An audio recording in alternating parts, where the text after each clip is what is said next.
SB 54, and then potentially COVID, depending on how much time we have. But I do know that there's some folks that are out there right now that are concerned about what's going on in the city of Modesto. Just so you know, Modesto PD is responding to an incident where someone appears to be shooting at the Modesto PD officers. We don't have a lot more information right now at the sheriff's office, but that is going on right now. We're really not going to talk about that tonight, so if that's what you're here for, I would encourage you check Modesto PD's Facebook or their social media for any kind of updates that they may have for you regarding that. But it is on Floyd Avenue, and I would encourage everyone, please stay away from that and let Modesto PD handle that particular situation. But today what we are kind of scheduled to talk about is SB 54, the Truth Act. So by law, as the sheriff, I am required to give a presentation to the Board of Supervisors every year regarding how the sheriff's office does or does not interact with ICE. And so so ICE, as you know, is the Immigration Service. That is a federal law enforcement agency. And law enforcement can still work with ICE. So Senate Bill 54, which passed, kind of prescribes how we can or cannot work with ICE. Most of that interaction comes through the Sheriff's Department through our detention division, so through the jail.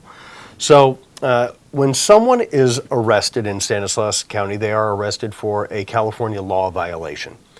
Something within our penal code or the health and safety code or whatever it is that they have done that gets them arrested, and they get booked at the Stanislaus County Jail. Everyone who is arrested in Stanislaus County gets booked at the Stanislaus County Jail, which then falls under the purview of the Sheriff's Office. So they could be arrested by Modesto Police Department, Turlock Police Department, the Sheriff's Office, any of the other law enforcement agencies in the county, but they will ultimately end up in my jail. And then, as you can see on the screen ahead of you, there is kind of a flow chart that kicks in. So the first question is, what was that person arrested for? So under Senate Bill 54, SB 54, there are two categories of crimes that do allow us to interact with ICE regarding that particular suspect. They are violent crimes and serious crimes. And there is a list. There are about 30 violent crimes, and I think it's 42 serious crimes that fall under those lists. Murder, rape, robbery, they top both of those lists. So in aggregate, there are about 50 separate crime violations that we can cooperate with ICE on. So as you can see on the chart here, the first question that we ask is, does that individual who's arrested have a prior conviction that meets the criteria, those 50 crimes established under Senate Bill 54? If that is the case, then we are allowed to place a detainer on them, an ICE detainer. And what that means is when they're to be released, they would be turned over to ICE if ICE comes and gets them. So, but that's the first one. If it's a prior conviction, not the charge that they're there for, but a prior crime, they were arrested for it, went through the entire judicial process, and they were convicted of that crime. So again, one of those 50 crimes. If the charges that they have, if that particular inmate does not have a prior conviction, so they don't meet that kind of top left bubble of a prior conviction, then we go down to that middle one. And do the new charges meet the SB 54 criteria? Again, those 50 laws that were passed by the state legislature, signed into law by the governor, do the current charges meet the SB 54 criteria? And if they do, then we can place what's called a temporary hold. And that just allows us to hold them in custody until they have gone to court, gone through the entire judicial process, and they're either convicted or they're at a minimum, they're held to answer, which means they've gone through a preliminary hearing and the judge has ruled that there's sufficient evidence that they need to go to trial for that. If that happens, again, for one of those 50 law violations, then we can change that temporary hold to a no bail detainer. Now, if the inmate has neither a prior conviction or new charges that meet the criteria, then no detainer is placed and there is no cooperation with ICE whatsoever. So we don't notify them that they're there. They can't come and get them, anything to that effect. Now, with that too, the sheriff's office does not proactively contact ICE. When someone is arrested, they are fingerprinted, and their fingerprints they're taken digitally, and they are uploaded into the system, and all law enforcement agencies have access to that. So ICE gets notified through the DOJ system when they have identified someone, Joe Smith, that they are interested in. Joe Smith gets arrested and booked. They receive a automatically generated notification that that person is in our custody. ICE contacts us. We do not contact them. They ask for that detainer or that hold to be placed, and then that's when this flow chart kicks in. So now if someone meets the qualifying criteria to be turned over to ICE, they can be turned over to them within 365 days of their scheduled release date.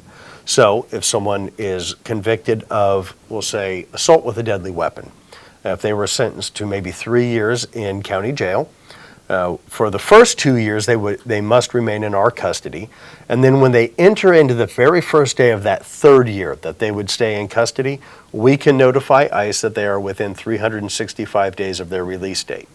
ICE then has the remainder of those 365 days to come and do it. They could come and get them that day or on the 365th day. If ICE does not come and get them on the day that they are scheduled to be released, they are released from our custody as they would be for any other crime, and they return to wherever they came from, and we don't provide any information to ICE so that they can go subsequently find them. So that is the general flow of how things work with how we can cooperate with ICE. So you're going to see two sets of data here for 2018 and 2019. So by law, as I said earlier, I have to give this presentation to the Board of Supervisors. And the law requires that I do it for the year prior. So obviously we're here near the end of 2020. And we originally gave this particular update, I think in October and November of this year. For 2019. But what we've done is we've taken to just including kind of the rolling stats that we've had. Since I've been the sheriff, this is how we've done it. So in 2019, we did it for 2018. This year, in 2020, we're including both sets of data. And so we'll talk about that here in just a second. But one of the key takeaways from this is that you can see specifically in 2018, we had 19,323 individuals were booked into the Stanislaus County Jail. That's 100%. And everybody out there can read, so I'm not really going to go through the numbers line by line, but ICE only requested 363 detainers. So again, they were notified through the fingerprint system, through DOJ, that these individuals that they were interested in were in our custody. Of that, we only placed 220 detainers because they met the criteria outlined in that flow chart that I just spoke to. And of those, only 46 were subsequently turned over to ICE, so about 0.24%. And why the disparity there? Why did only 46 get turned over? Because like I just said, if someone is released, we don't provide any information, and ICE does not come and pick up everyone that they have requested detainer on. At the bottom of your screen, you can see many of the countries where these individuals were from, and then who was released to ICE. And again, I'm not going to belabor the fine numbers on there, but I think it would be no surprise to anyone that here in California, given our proximity to Mexico, the vast majority of the individuals that we received an ICE detainer request for were from Mexico. And then several others from Central America in general. In 2019, you can see we had a few more people booked, 20,171. We actually had a few less detainers, ICE detainers that they requested. And we placed fewer, and we released a total of 45 to ICE, again, for the same reasons that I just spoke to. And that turns out to be 0.22%. And again, the countries are below. So, but that is critical because the vast majority of those that come into our custody, thousands upon thousands, there is no detainer requested or placed, and a tiny percentage is ultimately turned over to ICE.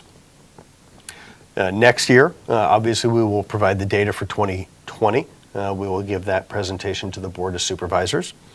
And it's important that the community knows that after the presentation that we did in 2019, there were many members of the community at the board meeting, and they really wanted a lot more information about this. So what we did is we kind of took this to the community. And we did earlier in this year, the first one was at the end of last year in December. We did an actual in-person meeting in the community in Turlock. And then this year in January, we did one in West Modesto, and in February, we did one out in Waterford. We had every intention of doing more of them across the county, and then obviously COVID hit, and that kind of that put a stop to anything in person. So after we did this year's presentation, we decided that we would do it in this particular forum right here on Facebook Live. And for anybody that can't watch this whole thing or tuned in late or whatever the case may be, we will post this on our YouTube page and or our YouTube channel, and you can watch the whole thing if you will. So with that, a couple of other things that I want to talk about. The fifth slide that is part of this presentation, it lists some of the offenses that individuals were turned over for. So I referenced those kind of 50 individual crimes. What we've done here is we've lumped them together in a few categories, but at the top of this triangle, that broadest category up there, the number one reason this is for 2019, was turned over to ICE was for a serious drug offense. Again, these are the offenses, the crimes that our state legislature has passed that said we may cooperate with ICE on. And they're serious drug offenses. And this is a broad category, fully own that we're not spelling it out in this particular presentation as what they are, but they are serious drug crimes that qualify for us to cooperate with ICE. Next category down is assault. Again, this is a broad category. This could include anything from assault with a deadly weapon, domestic violence, any other forms of assault that might qualify. Grand theft is there in the middle. Possession of a weapon, and finally sexual offenses are there at the bottom. And again, we have taken multiple crime categories and lumped them into these broad categories, just kind of for the sake of clarification. So with that, a couple other things. Previously in the public, many members have asked, do we receive any kind of compensation from ICE for holding these folks? No, we do not. We get absolutely nothing from them, and we don't hold them longer than they would be held for their violation of the California law, not for an ICE offense. With that, so ICE can come into our facility and conduct interviews with inmates that they wish to speak to for one reason or another. Those inmates are notified, they are provided documentation of the request, they must actually agree to that request, which many of them do. The copies of that paperwork are captured. We've actually changed our entire digital system so that we can specifically track this and make sure that nothing slips through the cracks. Because we, in accordance with SB 54, we want to comply with the law and make sure that we have done the right thing and the best thing for that. So with that, I'm happy to take any other live questions that may come in on this particular topic. Otherwise, I do have some questions that have come in previously, related not just to this topic, but a few others. So I'm gonna segue now into our jail response. As many of you know, we did have a COVID outbreak in our jail. And the truth is, I'm quite proud of my staff for the work that they have put into preventing a COVID outbreak sooner than it occurred. COVID is everywhere. It is widespread in our community, in our country, and across the globe. And so for 8 months, we were able to prevent any kind of widespread transmission in our jail, and it finally got in there. It was limited to one housing unit, and we locked down that entire facility. No one was allowed in or out. No inmates were transferred in, transferred out. They weren't allowed to go to court or anything. The only thing that they were allowed was the legally required visit, say, with an attorney or something like that. And so many of the members of the public who maybe have had a loved one that is in custody, they haven't had any video visitations, phone calls, because we have per law, restricted a lot of their movements, a lot of their access within the facility. So you're right, they haven't been able to call, they haven't been able to get on the video visitation, either the kiosks or the tablets. So you have not heard from them other than perhaps a letter, and we all realize it's called snail mail for a reason. So communication has been slow. That being said, as of today, a lot of our restrictions for most of the individuals that were in those housing units have been lifted, so you should be able to start hearing from them much, much sooner and much more frequently. And we are trying to provide accommodations so that they can kind of catch up in communicating with their family members. So in minimum housing, the unit where they were housed, there are kind of three subsets. There's A, B, and C units, and A and B units are cleared, and the C unit is still going through a quarantine phase. They are kind of on the rebound, but they have a few days left to go in that. So they are still under a stricter quarantine, so if your loved one happens to be in C unit, you are not going to be hearing from them for another few days. With that too, as I said, I'm very proud of my staff for all of the steps that they've taken to keep COVID out of our jail. I'm also very proud of the steps that they've taken once it got into our jail for how we were able to control it and minimize the impact. While we all fully understand that there is an impact to everyone, whether it's our community, our inmates, our staff, whatever the case may be, they've done just an excellent job of managing the response to the outbreak. So again, if you haven't heard from your loved one, unless they're in Unit C, expect them to be able to contact you soon, and we could easily see, or you could see those in Unit C contacting you soon as well. And on a related topic, I'm also happy to report that none of the inmates that were in our custody got particularly sick. While some were symptomatic, obviously some were ill, none of them required specialized treatment, hospitalization, or anything to that effect. So again, proud of the staff for what they did do to address that.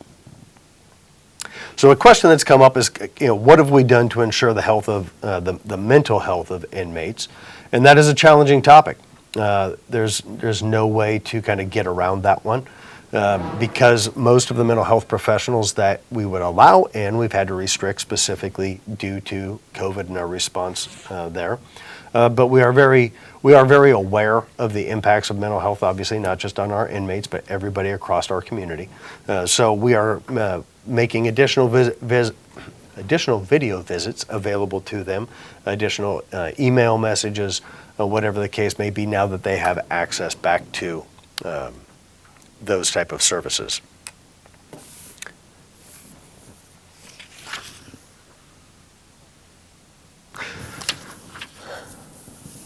So I'm going to back up here and go to a couple of other questions that have come in. This one is, are ICE transfers or detentions occurring in public spaces or non-public areas where the sheriff's office has detention of the person prior to ICE custody? No, any transfer to ICE occurs within our jail facility, so it's not open to the public. It is by far the safest method for us to do that. Obviously, they're in custody. We can transfer custody to ICE inside of our facility. And I've already spoken, we have a question here, but I've already spoken to the interviews. If ICE does request to interview someone, then they are allowed to do that, but the inmate is notified of that. They are provided the documentation, and they must agree to do that. So I'm going to look at my staff a minute and see if do we have any other questions particular to the ICE question. Okay, I'm not seeing any here. So let's talk a little bit about COVID and COVID-19 and what's going on in our community. Again, I said it once already, everyone is well aware of COVID-19, its impact on our community, its impact on our businesses, and obviously the safety and well-being. Our numbers are very high in Stanislaus County. Our numbers are very high in the state of California, across our nation, and again, around the world. It is a virus that spreads. So, as the sheriff, a lot of the questions revolve around enforcement. So by law, violation of a public health order is a misdemeanor. So as law enforcement, our only option for a violation of a misdemeanor is an arrest. So it would be no different than someone who's driving under the influence. That is a misdemeanor arrest. Now, with that, there's a couple of factors that come into play. So that is the violation of the order. So law enforcement is a very fact-based profession. So when we look at the probable cause to arrest, to stop, to detain, we have to kind of back up and look at the totality of things. So that comes into effect then the order itself. And the public health order, as kind of the multiple iterations are written, is from law enforcement standpoint functionally unenforceable. There are so many vagaries to it. There are the various, the 16 essential functions or the 16 essential categories of work. So if we see someone out and about on the street, you can be on the street. You can be with other people. You could be performing one of these 16 essential functions. That does not necessarily give us probable cause to stop someone because people are allowed to be out. By way of example, if everyone knows you have to stop at a stop sign, right? We have the California stop. A California stop is technically a violation of the law. That is something that is very easy for law enforcement to see. There's a stop sign, there's a limit line, you must stop behind the limit line. It's very clear if somebody does or does not do that. With the public health order, there is no clarity to it because of all of the vagaries of whether they're going to essential work, they're going out for essential functions, they're going to the store to buy, essential needs, food, whatever, diapers, medicines, whatever the case may be. So here's where it becomes very difficult for law enforcement. If I stop someone for this violation of the public health order and they say they're going to the store, well, then do I subsequently have to question them as to what they're going to the store for? And what is one person's essential function or essential need versus another person's? I think we would all agree food is, but there are a lot of things that one person may deem essential that someone else may not deem essential. So from an enforcement standpoint, when you take in the totality of it, and again, the way that it's written, it lacks probable cause for us to enforce it. And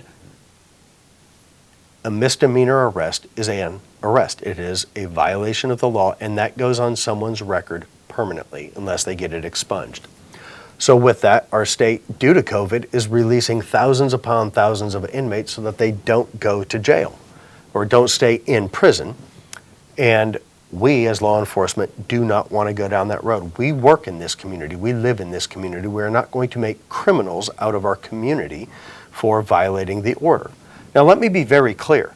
That does not mean that you need to go out and just blatantly violate the order. Everyone here knows what the right thing to do is. Right? From day one, hygiene and social distance have been preached from day one of COVID. You absolutely need to practice those things.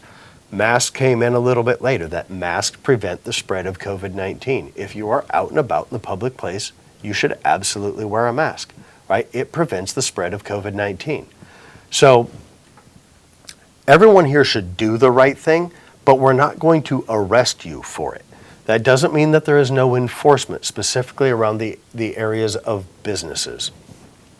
Business enforcement, there are other tools that are available to do business enforcement, specifically around OSHA, which can come in and do their various inspections, or around ABC or the various permitting agencies like the state regulatory agencies that govern those type of businesses. Bars would be probably the best example.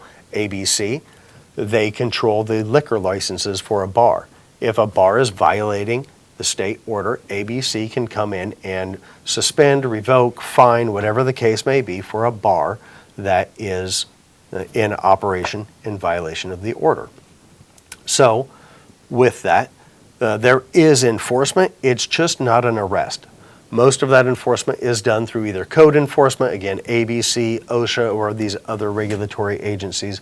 It is not something that the Sheriff's Department is getting involved with, nor, to the best of my knowledge, any of our local law enforcement in Stanislaus County. Again, we're not going to arrest you. That doesn't mean you shouldn't follow all of the guidelines that are out there and do the right thing to protect the community.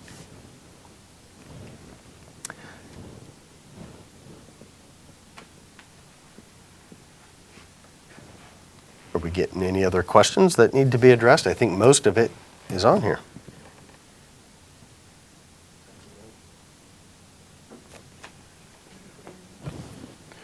All right, folks. Well, that is about 30 minutes. You're all probably tired of listening to me by now.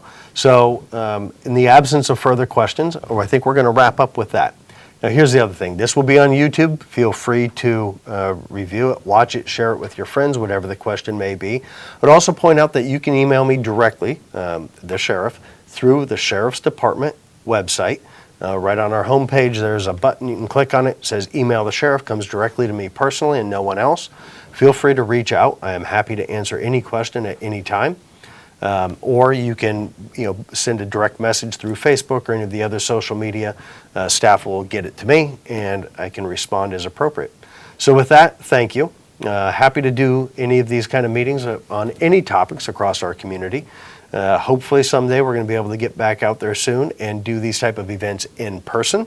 But until then, stay safe, follow the rules, do the right thing, and have a Merry Christmas. Thank you.